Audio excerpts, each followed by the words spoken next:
here we have, fortuitously, from Clark University, Laura Meyers. Welcome. Thank you. It's great to be here. So, Laura, Doctor, program, you're back at Clark University for a little while now.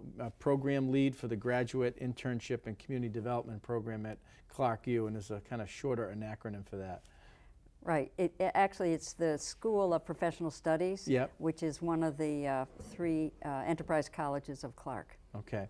And what is an enterprise college? Well, we are part of the university, but we're separate in some of our recruitment efforts and our budgetary responsibilities to the university.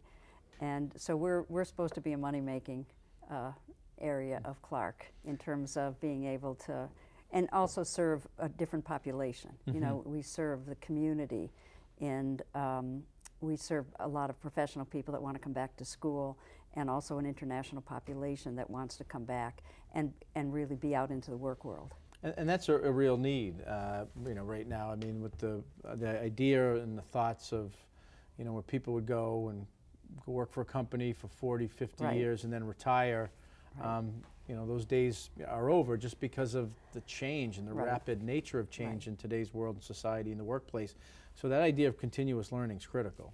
Right, and you know, the world has definitely changed, and people are changing careers. People are realizing that to stay in certain fields as they change quickly, they need to come back and get updated on some of the new information and develop new skills. And so it's just really a period of rapid change.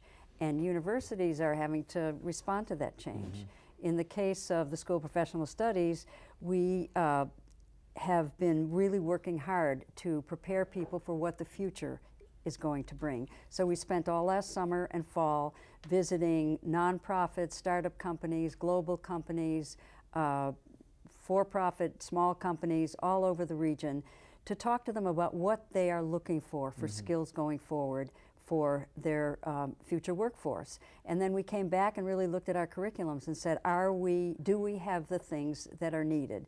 So there were some of the things that we've definitely had in place, but there were other things that we've made changes. And so certainly for the fall semester, you will see lots of changes. And so what were some of those things that, you know, you're hearing from kind of those? Well, it was interesting because it was totally consistent, whether you're talking about an IT company or whether you're talking about an insurance company or you're talking about a human service agency. Everybody talked about soft skills, that they really wanted people that could communicate well, both written and oral communication. They wanted people who could deliver presentations. They wanted people who could lead a team. Mm-hmm. And knew how to do conflict resolution and really know how to manage people in a sensitive kind of supportive way. And they all said, you know, we can teach people skills, but we can't teach those things. People have to come with that.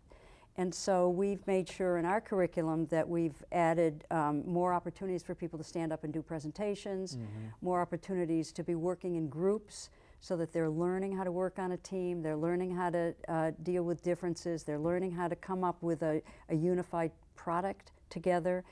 And so we have been really making sure that all of our courses are paying attention to those needs. You know, and that's what we, you know, I asked a question. I was you know, we didn't talk about this beforehand.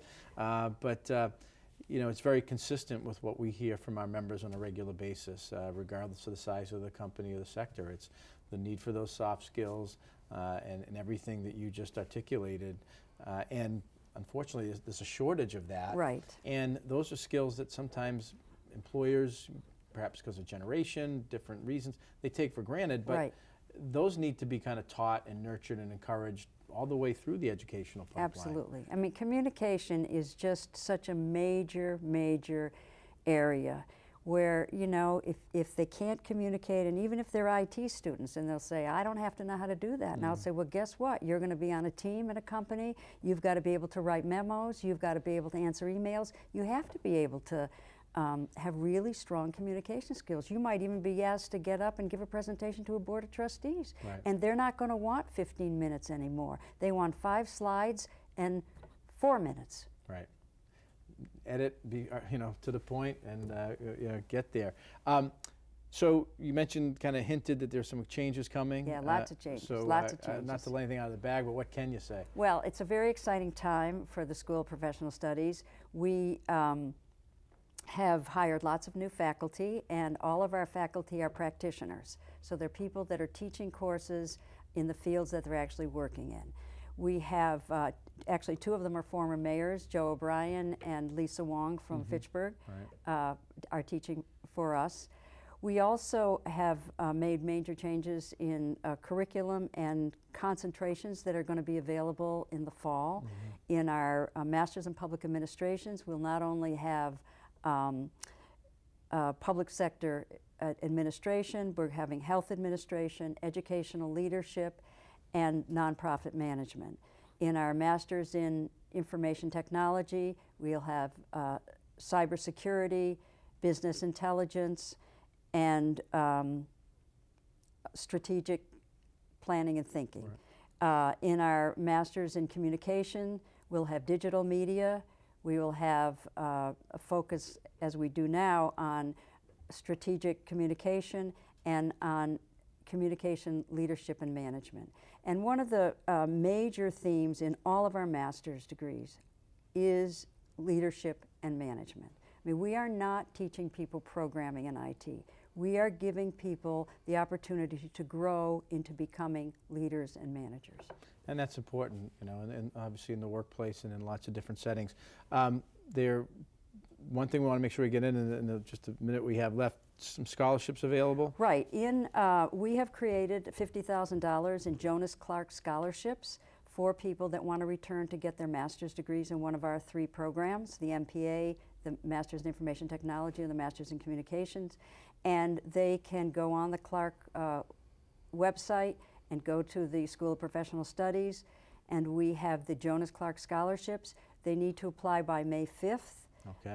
And just a couple months. So they apply to school, and if they get admitted, they then are eligible for scholarship to go back to school, which is really great. Well, lifelong learning, that's the way of the future, and Absolutely. you know, adaptability and updating skills is going to be critical, and it's great to see Clark being so nimble, and Yes, as it has been on many fronts. We are, and we're excited. We have a wonderful history. You know, when Jonas Clark created the school in 1887, he said, you know, we're going to serve the community. 1953, they created an evening college. In 1976 or 75, they created the College of Professional Continuing Education.